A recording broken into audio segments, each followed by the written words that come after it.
Hello, hello. Welcome back to Let's Talk Bradbury. If you've not subscribed to our channel yet, please do.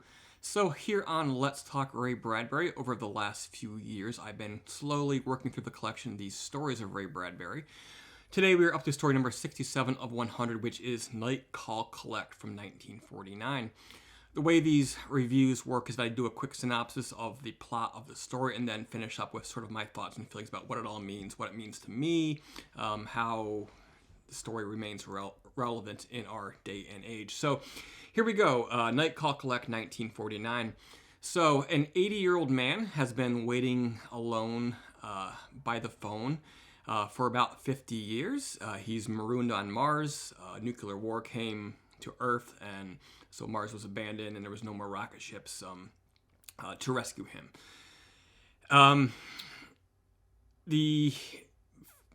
He's been waiting by the phone for 50 years when finally the phone does ring, and we quickly learn that the voice on the other end is in fact himself, a younger him who has just newly arrived from Earth but has been marooned, and he's decided to engage in this elaborate charade where he creates all of these basically secret recordings triggered by artificial intelligence around the planet to one day when the old man, when he reaches 80, if he ever reaches 80, to contact him and basically carry on conversations with him.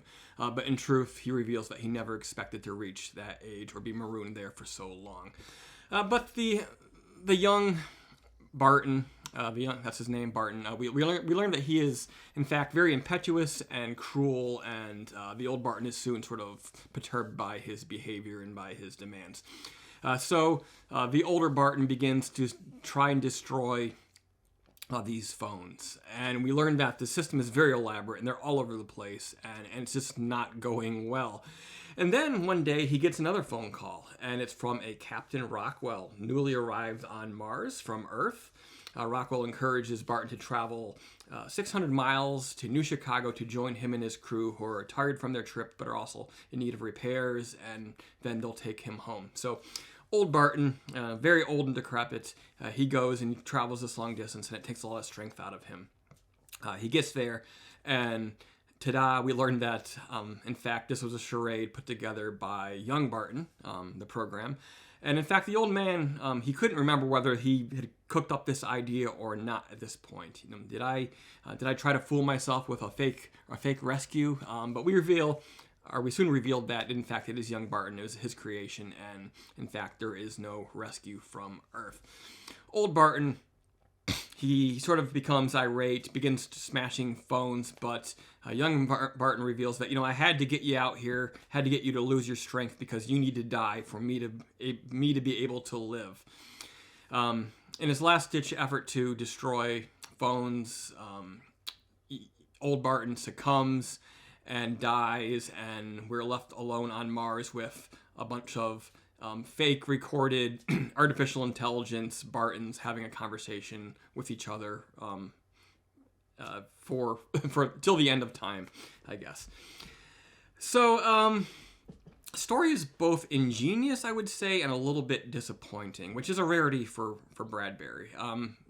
He's endlessly inventive, and he's talking about AIs and recordings and all this stuff in 1949, which is, pretty cutting edge. Now, not so much.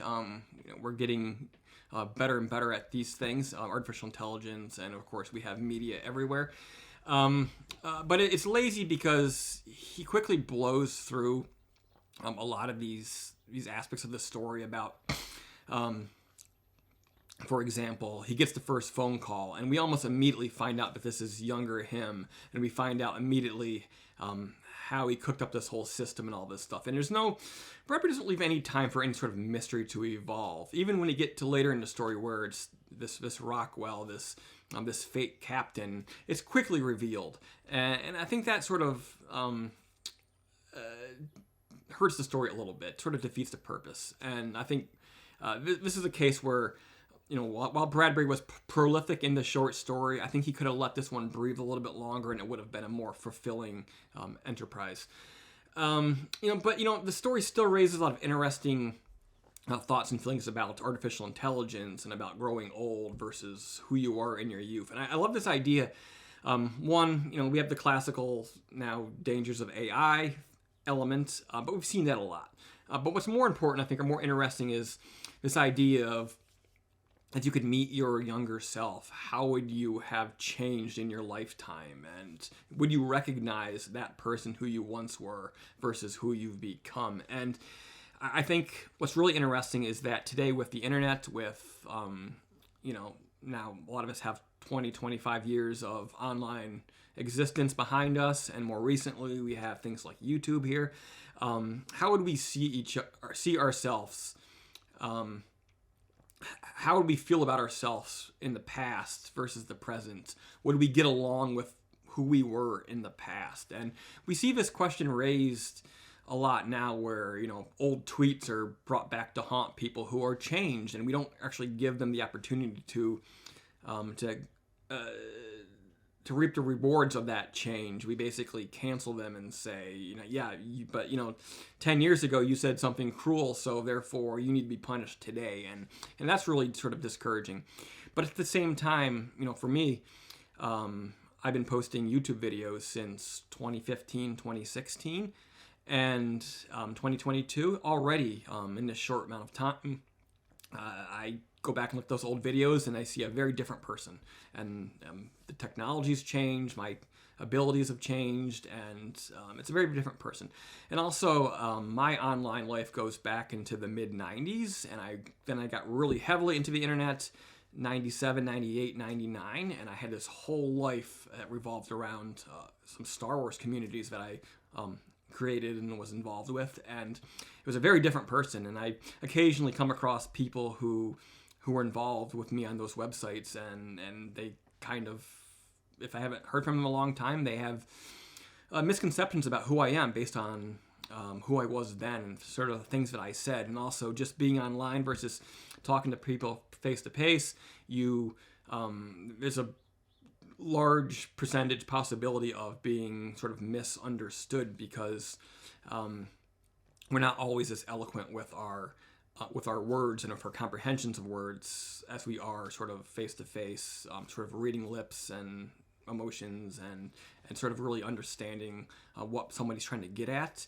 And it's so easy to misunderstand people, and we see this sort of driving a lot of our world today, and creating a lot of controversy, a lot of hate. And I feel like a lot of what's happened here in the U.S.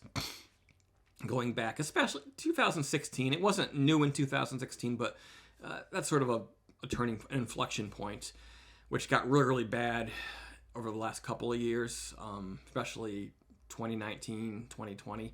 I think a lot of this was made possible by sort of this idea of the internet and everything we have being recorded and having access to older versions of existing people. And it's really kind of frightening and infuriating, but although I've had the internet in my life since the 90s, and I'm 40, so going on half a life,